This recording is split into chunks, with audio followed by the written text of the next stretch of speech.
बिस्मिल्लाहिर्रहमानिर्रहीम। इश्क बद्दुआ। हादिया मुगल। किस्त नंबर 7 एंड 8। घर में दाखिल होते ही आज फिर वो समा था। ज़ारा बेगम तख्त पर बैठी जैसे इसी की मुंतज़िर थीं, लेकिन आज जवेरिया के मुंह पर बेसकूनी के बजाय एक इत्मीनान था, और यही सुकून ज़ारा बेगम को किसी खुशी की खबर सुना रहा था। क्या बना, मिल गई नौकरी, या फिर आज भी खाली हाथ लौट कर आई हो?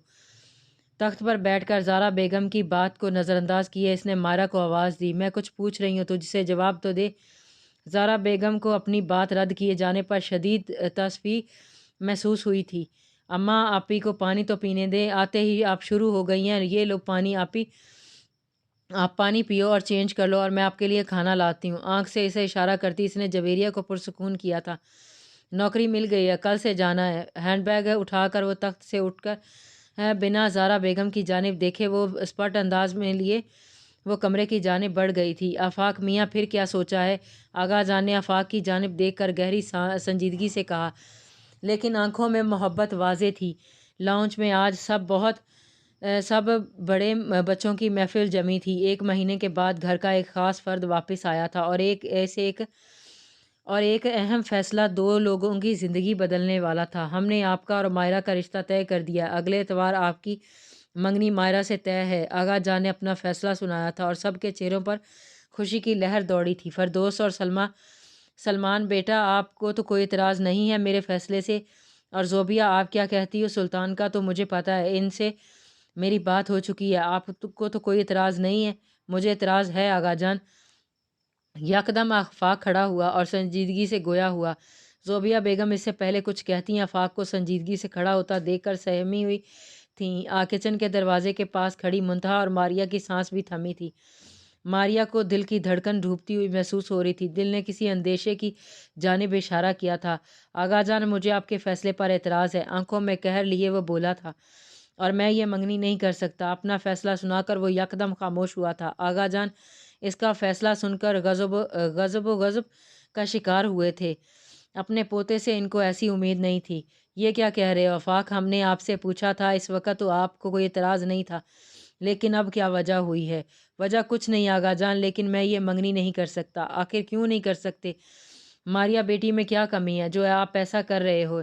किचन में खड़ी मारिया की आंखों से आंसू बहे थे और दिल करला रहा था। इससे पहले वो किचन से जाती, मंतहा ने इसे बाजू से पकड़कर रोका था, क्योंकि मैं मंगनी नहीं, निकाह करना चाहता हूँ।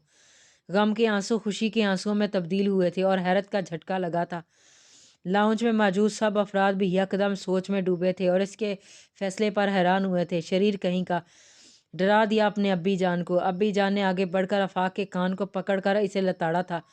सॉरी अब्बी जान। और दादोजी, एक आंख दबाकर इसने सॉरी कहा था, और किन आंखों से किचन के दरवाजे की जानिब देखा था। छोटी बहू, बिठा ही लाओ और सबका मुंह मीठा करवाओ। मारिया ने बेसाख्ता मुंतहा का बाजू मुट्ठी में जकड़ा था। आउच! मुंतहा के मुंह से बेसाख्ता कराह निकली थी। एक थप्पड़ इसने मारिया के हाथ पर मारा था। क्या है तुम्हें? जब देखो मुझे मारती ही रहती हो। अपने ये नाखून काट लो, वरना मैंने काट देने हैं। खुशी में भी तुम्हें मारना ही आता है। सॉरी, क्या हुआ? गलती से हुआ है। वो मुझे समझ नहीं आया, क्या करूं? पलके झुकाकर इसने धीमे से कहा था। उफ उफ! मारिया, शर्मा रही हो क्या? भाई, यकदम वो चलाई। या मुंतहा, चुप हो जाओ, चुप कर जाओ। धीमे से वो चलाई थी, लेकिन मुंतहा इसको नज़रअंदाज किए सीधा लाउंज की जानिब बढ़ी थी और बेसाख्ता आफाक के बाजू से लगी थी। भाई, आपने मेरी दिली मुराद पूरी कर दी। मैं बता नहीं सकती कितनी खुश हूँ। आफाक ने बेसाख्ता इसके गिर्द बाजू हमायल किए थे। मारिया, देख रही हो भाई? धीमे से इसने सरगोशी की थी। जहाँ जानता हूँ, बस एक छोटी सी मुलाकात करवा देना, वरना न्यू ब्रांड जो मेकअप का आया है ना, वो नहीं मिलेगा। आफाक की धमकी पर वो इसे घूर कर रह गई। ज़ोबिया बेगम ने बेसाख्ता दोनों की नज़र उतारी थी। ज़ोबिया बेगम की जैसे बरसों की ख्वाहिश पूरी हुई थी। अपनी औलाद से ज़्यादा इन्हें हाशर और अमायरा प्यारे थे, लेकिन ना जाने हाशर इनसे इतना दूर क्यों हुआ था। इस हकीकत का इन्हें इल्म नहीं हो पाया था। आगे बढ़कर उन्होंने आफाक के मुंह में मिठाई का टुकड़ा डाला और अच्छे नसीब की दुआ दी थी। ऑफिस की विंडो से वो बाहर का मंजर देखने में मगन था। शादी की बात पर इसका दिमाग पल भर में ख़राब हो जाता था। रात के वाक़े में भी ऐसा ही इसका गुस्सा 7वें आसमां पर पहुंचा था। रूह में अलग सी बेचैनी सराहियत कर जाती थी। दिल ने हमेशा خالص کی تمنا کی تھی جو صرف اس کی ذات کے لیے بنائی گئی ہو۔ ہر چیز میں اسے انفرادیت پسند تھی۔ کافی لڑکیوں نے تعلیم کے دوران بھی دوستی کا ہاتھ بڑھایا تھا، لیکن وہ ہمیشہ محتاط رہا تھا۔ اپنے کردار پر دباؤ وہ کبھی برداشت نہیں کر سکتا تھا۔ بزنس لائن میں آنے کے بعد بھی اس نے کئی فیمیل ورکر کو اپنی کمپنی میں الاؤ نہیں کیا تھا۔ اپنے نام کی طرح مقدس رہنا اور پاکیزگی کو پسند کرنا اس کی فطرت میں تھا۔ جس دن میری ذات کے لیے بنائی گئی لڑکی مجھے مل گئی، موم آپ کی شکایت دور کر دوں گا۔ تصور میں ماں کو مخاطب کیے وہ سگریٹ کو لبوں میں دبا گیا تھا۔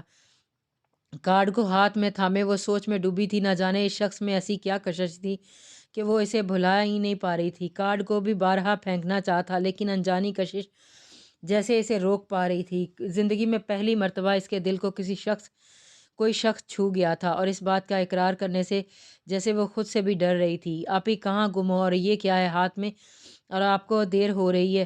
مائرا نے آ کر اسے جھنجھوڑا تھا اور کارڈ کو وہ مٹھی میں ہی دبا گئی تھی اور بے ساختہ اٹھ کر کھڑی ہو گئی تھی۔ کیونکہ کچھ نہیں، مجھے دیر ہو رہی ہے، پہلے ہی دن دیر ہوگی تو باس نہ جانے کیا کہہ دیں گے۔ میں چلتی ہوں، امی کو میرا سلام کہنا، ناشتہ کرنے کا ٹائم نہیں ہے، تیزی سے کہتی وہ کمرے سے نکلی تھی۔ مائرا بھی نیکس سے تیار بیگ تھامے باہر کی جانب بڑھی تھی۔ سنو آفس میں داخل ہوتے اسے اپنے پیچھے نسوانی آواز سنائی دی تھی۔ یکدم وہ مڑی تھی۔ میرا نام اریبہ ہے اور میں باس کی سیکرٹری ہوں، دھیمے پروکار لہجے میں کہتی وہ جویریہ کو اچھی لگی تھی۔ سر نے مجھے کمپنی کے اصول و ضوابط اور تمہارے کیبن تک پہنچانے کا کہا ہے۔ آؤ میں تمہیں تمہارے کیبن کا بتا دوں۔ دیکھو باس ذرا سخت طبیعت کے مالک ہیں اور کام کے معاملے میں وہ کوئی رعایت نہیں دیتے، لیکن تم گھبرانا نہیں بالکل بھی، اور کام کے معاملے میں باس کو کوئی شکایت نہ دینا تو انشاءاللہ وہ بھی تمہیں کچھ نہیں کہیں گے۔ اور ساتھ چلتے چلتے وہ جویریہ کو اس کے کیبن تک لائی تھی جو کہ بالکل باس کے آفس کے سامنے تھا۔ جویریہ کی سانس حلق میں اٹکی تھی۔ یہ تو بالکل سر کے آفس کے سامنے ہے، میں یہاں کیسے بیٹھوں گی جیسے سب بیٹھتے ہیں؟ فی الحال یہ فائل پکڑو، اسے ریڈ کر لو، میں باس سے مل کر آتی ہوں ورنہ وہ یہاں آ دھمکیں گے۔ جویریہ کو اس کے کیبن کے پاس چھوڑتی وہ آفس کی جانب بڑھ گئی تھی۔ وٹ امی یہ کیا کہہ رہی ہیں؟ آغا جان میری مرضی کے بغیر اتنا بڑا فیصلہ کیسے کر سکتے ہیں؟ ایسا کیسے ممکن ہے؟ فون کان سے لگائے وہ فائل دیکھنے میں مگن تھا جب فردوس بیگم نے ایک روح فرسوں خبر سنائی تھی۔ دل یکدم اچاٹ ہوا تھا۔ فائل کو اس نے بے ساختہ ٹیبل پر پٹکا تھا۔ دروازے پر ہوتی دستک پر اس نے بے ساختہ نو کیا کہا تھا۔ اریبہ نو کا لفظ سن کر اپنا سا منہ لے کر رہ گئی تھی۔ جس بات کا ڈر تھا وہی ہوا تھا۔ آغا جان کا ایک اور غلط فیصلہ اس کی نفرت کو منتہا کے لیے بڑھا گیا تھا۔ جتنا دور رہنا چاہتا تھا اتنا ہی آغا جان اسے قریب لانے کے جتن کر رہے تھے۔ ماریا کے نکاح کا سن کر اسے حیرت اور غصہ ایک ساتھ آیا تھا۔ امی آغا جان کو منع کریں، یہ نہیں ہو سکتا۔ ماریا اور آفاق نہیں، امی آغا جان کو سوچنا چاہیے تھا، ماریا ابھی چھوٹی ہے، ایسا نہیں ہو سکتا، پلیز امی میری بات کو سمجھیں۔ کیا کہہ رہے ہو؟ دماغ ٹھیک ہے؟ ماریا 21 کی ہو چکی ہے اور تم کہہ رہے چھوٹی ہے، اور میں تو سوچ رہی تھی کہ ان دونوں کے نکاح پر ہی منتہا کو بھی اپنے گھر لے آؤں، لیکن تم تو مجھے ماریا کے رشتے سے روک رہے ہو۔ آخر کیا وجہ ہے عاشر کہ تم رخصتی نہیں کروا رہے ہو؟ اس کی ماں بیچاری دن رات امید سے میری ہی جانب دیکھتی ہے، لیکن میں خاموش ہو جاتی ہوں۔ زوبیہ کی خلوص دیکھ کر مجھے شرمندگی ہوتی ہے۔ میں اسے بتا بھی نہیں سکتی کہ میرا بیٹا کیا چاہتا ہے۔ کیا چاہتے ہو تم؟ 28 کے ہو چکے ہو، اب کیا بوڑھے ہو کر شادی کرو گے؟ میں آغا جان سے کرتی ہوں بات، تم میری سنتے ہی نہیں ہو۔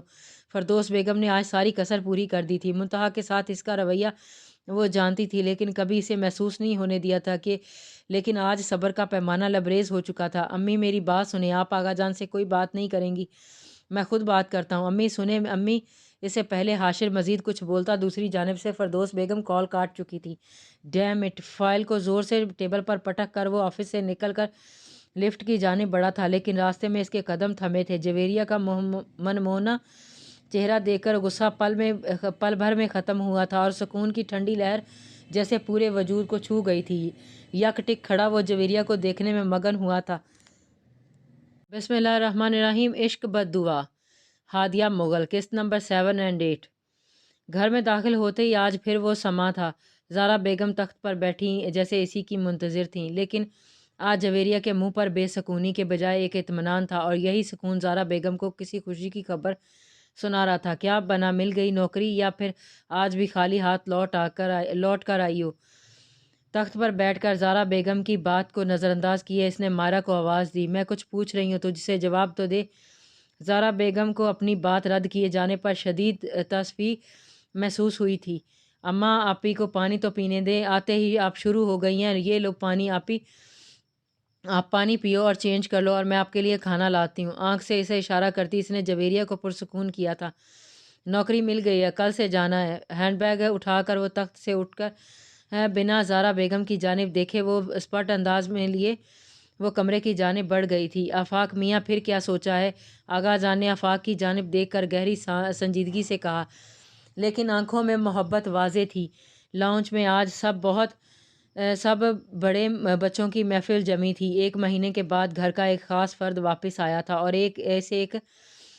एक अहम फ़ैसला 2 लोगों की ज़िंदगी बदलने वाला था। हमने आपका और मायरा का रिश्ता तय कर दिया। अगले एतवार आपकी मंगनी मायरा से तय है। आगा जान ने अपना फ़ैसला सुनाया था और सबके चेहरों पर खुशी की लहर दौड़ी थी। फ़िरदौस और सलमान बेटा, आपको तो कोई इतराज़ नहीं है मेरे फ़ैसले से?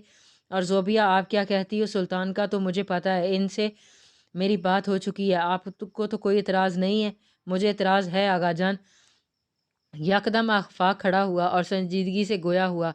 ज़ोबिया बेगम इससे पहले कुछ कहती आफाक को संजीदगी से खड़ा होता देखकर सहमी हुई थीं। किचन के दरवाजे के पास खड़ी मुंतहा और मारिया की सांस भी थमी थी। मारिया को दिल की धड़कन ढूंढती हुई महसूस हो रही थी। दिल ने किसी अंदेशे की जानिब इशारा किया था। आगा जान, मुझे आपके फ़ैसले पर एतराज़ है। आंखों में कहर लिए वो बोला था, और मैं ये मंगनी नहीं कर सकता। अपना फ़ैसला सुनाकर वो यकदम खामोश हुआ था। आगा जान इसका फ़ैसला सुनकर गज़ब का शिकार हुए थे। अपने पोते से इनको ऐसी उम्मीद नहीं थी। ये क्या कह रहे हो आफाक? हमने आपसे पूछा था, इस वक्त तो आपको कोई इतराज़ नहीं था, लेकिन अब क्या वजह हुई है? वजह कुछ नहीं आगा जान, लेकिन मैं ये मंगनी नहीं कर सकता। आखिर क्यों नहीं कर सकते? मारिया बेटी में क्या कमी है जो आप ऐसा कर रहे हो? किचन में खड़ी मारिया की आंखों से आंसू बहे थे और दिल करला रहा था। इससे पहले वो किचन से जाती मंतहा ने इसे बाजू से पकड़कर रोका था, क्योंकि मैं मंगनी नहीं, निकाह करना चाहता हूँ। गम के आंसू खुशी के आंसुओं में तब्दील हुए थे और हैरत का झटका लगा था। लाउंज में मौजूद सब अफराद भी यकदम सोच में डूबे थे और इसके फैसले पर हैरान हुए थे। शरीर कहीं का डरा दिया अपने अब्बी जान को। अब्बी जान ने आगे बढ़कर आफाक के कान को पकड़कर इसे लताड़ा था। सॉरी अब्बी जान। और दादोजी, एक आंख दबाकर इसने सॉरी कहा था और किन आंखों से किचन के दरवाजे की जानिब देखा था। छोटी बहू, बिठा ही लाओ और सबका मुंह मीठा करवाओ। मारिया ने बेसाख्ता मुंतहा का बाजू मुट्ठी में जकड़ा था। आउच! मुंतहा के मुंह से बेसाख्ता कराह निकली थी। एक थप्पड़ इसने मारिया के हाथ पर मारा था। क्या है तुम्हें? जब देखो मुझे मारती ही रहती हो। अपने ये नाखून काट लो, वरना मैंने काट देने हैं। खुशी में भी तुम्हें मारना ही आता है। सॉरी, क्या हुआ? गलती से हुआ है। वो मुझे समझ नहीं आया, क्या करूं? पलके झुकाकर इसने धीमे से कहा था। उफ उफ! मारिया, शर्मा रही हो क्या? भाई, यकदम वो चलाई। या मुंतहा, चुप हो जाओ, चुप कर जाओ। धीमे से वो चलाई थी, लेकिन मुंतहा इसको नज़रअंदाज किए सीधा लाउंज की जानिब बढ़ी थी और बेसाख्ता आफाक के बाजू से लगी थी। भाई, आपने मेरी दिली मुराद पूरी कर दी। मैं बता नहीं सकती कितनी खुश हूँ। आफाक ने बेसाख्ता इसके गिर्द बाजू हमायल किए थे। मारिया, देख रही हो भाई? धीमे से इसने सरगोशी की थी। जहाँ जानता हूँ, बस एक छोटी सी मुलाकात करवा देना, वरना न्यू ब्रांड जो मेकअप का आया है ना, वो नहीं मिलेगा। आफाक की धमकी पर वो इसे घूर कर रह गई। ज़ोबिया बेगम ने बेसाख्ता दोनों की नज़र उतारी थी। ज़ोबिया बेगम की जैसे बरसों की ख्वाहिश पूरी हुई थी। अपनी औलाद से ज़्यादा इन्हें हाशर और अमायरा प्यारे थे, लेकिन ना जाने हाशर इनसे इतना दूर क्यों हुआ था। इस हकीकत का इन्हें इल्म नहीं हो पाया था। आगे बढ़कर उन्होंने आफाक के मुंह में मिठाई का टुकड़ा डाला और अच्छे नसीब की दुआ दी थी। ऑफिस की विंडो से वो बाहर का मंजर देखने में मगन था।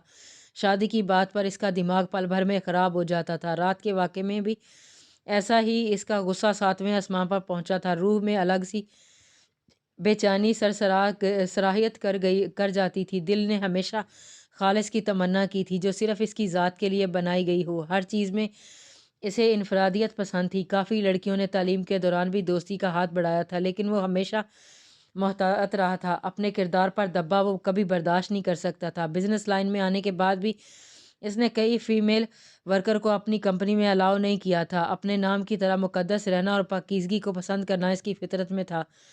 जिस दिन मेरी ज़ात के लिए बनाई गई लड़की मुझे मिल गई, मॉम, आपकी शिकायत दूर कर दूंगा। तसव्वुर में माँ को मुखातिब किए वो सिगरेट को लबों में दबा गया था। کارڈ کو ہاتھ میں تھامے وہ سوچ میں ڈوبی تھی، نہ جانے اس شخص میں ایسی کیا کشش تھی کہ وہ اسے بھلا ہی نہیں پا رہی تھی۔ کارڈ کو بھی بارہا پھینکنا چاہا لیکن انجانی کشش جیسے اسے روک پا رہی تھی۔ زندگی میں پہلی مرتبہ اس کے دل کو کوئی شخص چھو گیا تھا، اور اس بات کا اقرار کرنے سے جیسے وہ خود سے بھی ڈر رہی تھی۔ آپ ہی کہاں گم ہو، اور یہ کیا ہے ہاتھ میں، اور آپ کو دیر ہو رہی ہے؟ مائرا نے آ کر اسے جھنجھوڑا تھا، اور کارڈ کو وہ مٹھی میں ہی دبا گئی تھی اور بے ساختہ اٹھ کر کھڑی ہو گئی تھی۔ کیونکہ کچھ نہیں، مجھے دیر ہو رہی ہے، پہلے ہی دن دیر ہوگی تو باس نہ جانے کیا کہہ دیں گے۔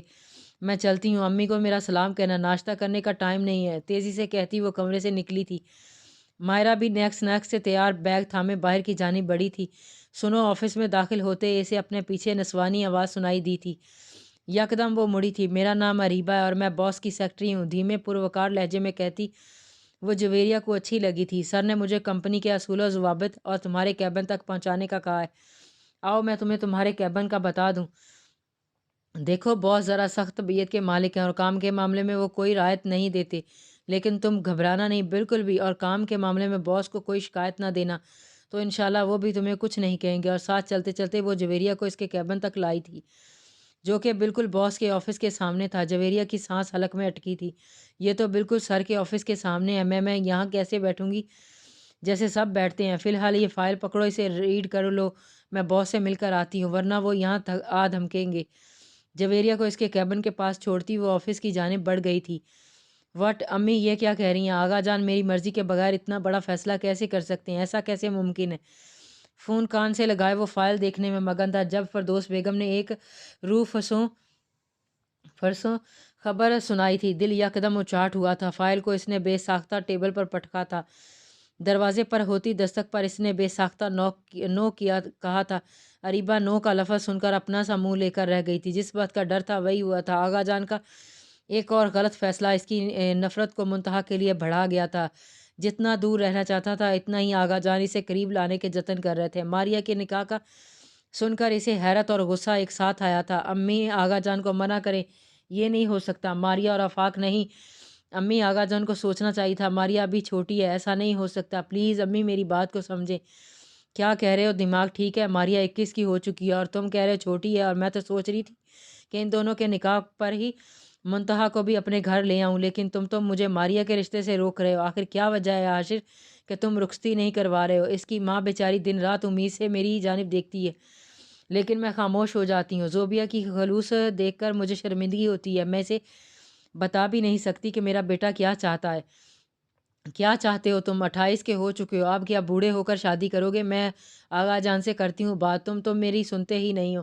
فردوس بیگم نے آج ساری کسر پوری کر دی تھی۔ منتہا کے ساتھ اس کا رویہ وہ جانتی تھی، لیکن کبھی اسے محسوس نہیں ہونے دیا تھا لیکن آج صبر کا پیمانہ لبریز ہو چکا تھا۔ امی میری بات سنیں، آپ آغا جان سے کوئی بات نہیں کریں گی؟ میں خود بات کرتا ہوں۔ امی سنیں امی، اس سے پہلے حاشر مزید کچھ بولتا دوسری جانب سے فردوس بیگم کال کاٹ چکی تھی۔ Dam it! فائل کو زور سے ٹیبل پر پٹک کر وہ آفس سے نکل کر لفٹ کی جانب بڑھا تھا، لیکن راستے میں اس کے قدم تھمے تھے۔ جویریہ کا منموہنا چہرہ دیکھ کر غصہ پل بھر میں ختم ہوا تھا، اور سکون کی ٹھنڈی لہر جیسے پورے وجود کو چھو گئی تھی۔ یک ٹک کھڑا وہ جویریہ کو دیکھنے میں مگن ہوا تھا۔